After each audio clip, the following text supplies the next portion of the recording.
Black and brown people are poised to be the majority demographic in this country by 2050, maybe 2042.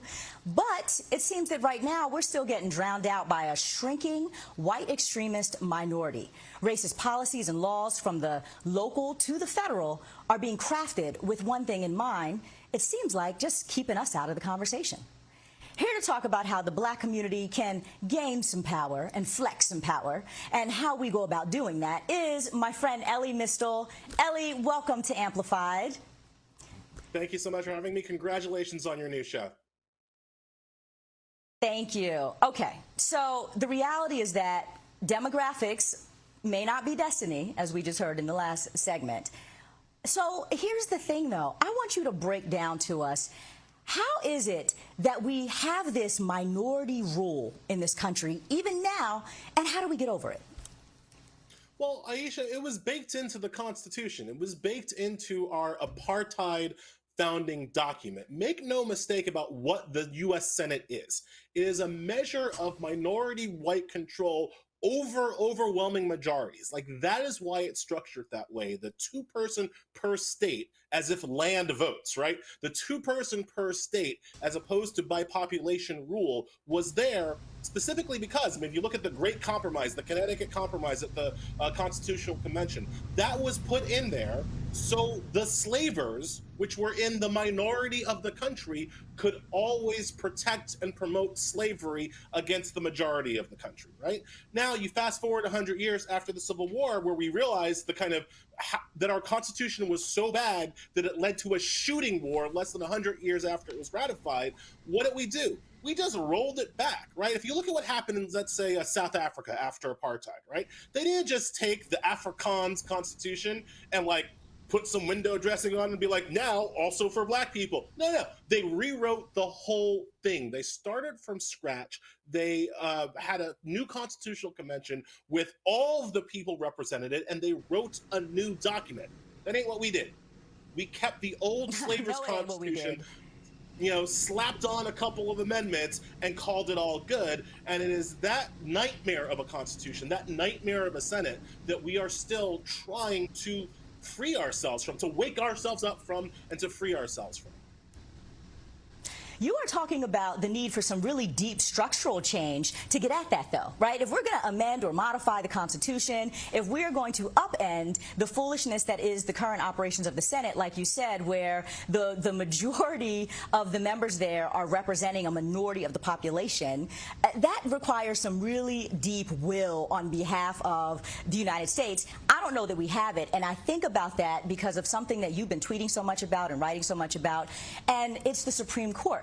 Here's one institution that we could figure out how to redefine in a way that's actually working on behalf of all of the people and being just and being fair and being equitable, when right now we know that it is not. I would love for you to give us a little glimpse right now of what's going on with the Supreme Court and why it's so consequential for black people to pay attention. Well, because there are three branches of government, right? And we, as a black community, kind of are very familiar with the first branch, right? We're very familiar with Congress and the Senate, and that we have to vote for our Congress people and whatever. We're very familiar with the second branch. We understand the president is important, and we should probably go out and try to find one who isn't a complete jerk. You know, like, there are things that we can do there, right? But the third branch of government, the Supreme Court, is just as important as the other two, and we don't do the things necessary to control that branch, to make sure that our voices are heard on that branch of government. Now, why is that? People might disagree. I do not believe that your average African-American citizen in this country is any more kind of less civically minded than some rando MAGA in Appalachia, all right? Like, I don't think the MAGA people just know more about civics than, black people in Harlem. The difference is the Republican Party versus the Democratic Party. The Republican Party has spent the better part of a generation telling its voters that everything they want, they have to do through the Supreme Court. You want your guns? That's the Supreme Court. You want to control women's bodies? That's the Supreme Court. You don't like it when two men are kissing on each other? That's the Supreme Court. They tell their voters that the Supreme Court is important every election cycle. What do the Democrats do? No, vote for me and then you'll be fine. No, vote for me and I got this. Vote for president and we'll be fine.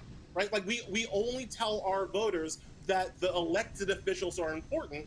And so black voters that listen and they think, well, I did my job. I voted. I participated in the democracy. Why should I have to care about the Supreme Court? So the informational asymmetry there is not because black people don't want to learn or aren't paying attention. It's because our leaders, both in the black community and the white community, our elected leaders tell us that they've got everything under control. Whereas Republican elected leaders tell their people the reason why they can't have their culture war victories are because of the Supreme Court.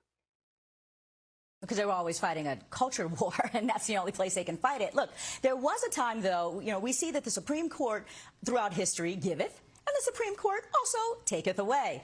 And throughout history, we have gained civil rights through the Supreme Court, and then, of course, we lose voting rights from the Supreme Court.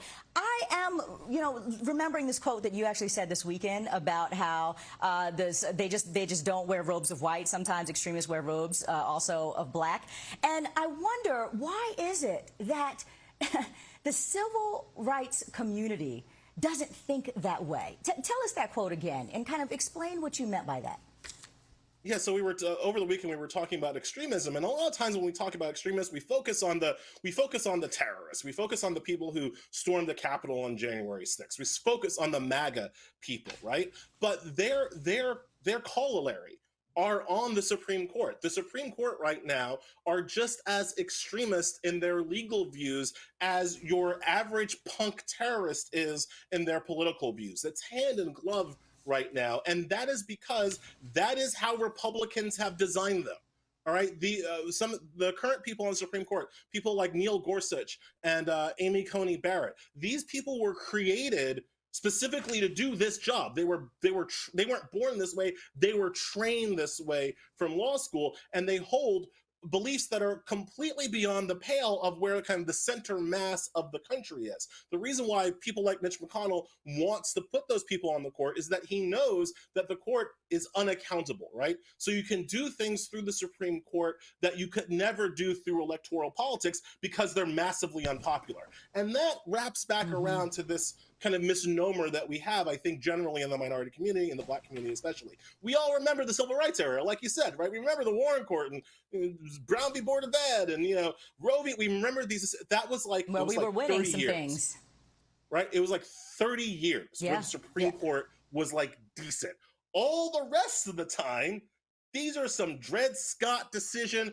Black man ain't got no rights. The white man is bound to defend people. Plessy v. Ferguson, separate but equal people. Korematsu, internment of Japanese citizens people. All the rest of the time, the Supreme Court has been an adversary towards progress and an adversary towards minority rights. It's like 30 years in there that they weren't too bad, and we all kind of remember and harken back to those days, as opposed to kind of understanding what the Supreme Court really is there to do, which is to enforce white majoritarian rule. And so we don't think Elie, kind of I'm so creatively glad that you about how to change it. Thank you so much for that. Supreme Court enforces white minority rule. Thank you for reminding us that they're also unaccountable, which is why we should care deeply about that third branch of government, and everybody should be paying attention when it comes down to a nominee. Elie Mystal, I wish that I could just have you and talk to you for a whole hour. Thank you so much for being with us. Appreciate you.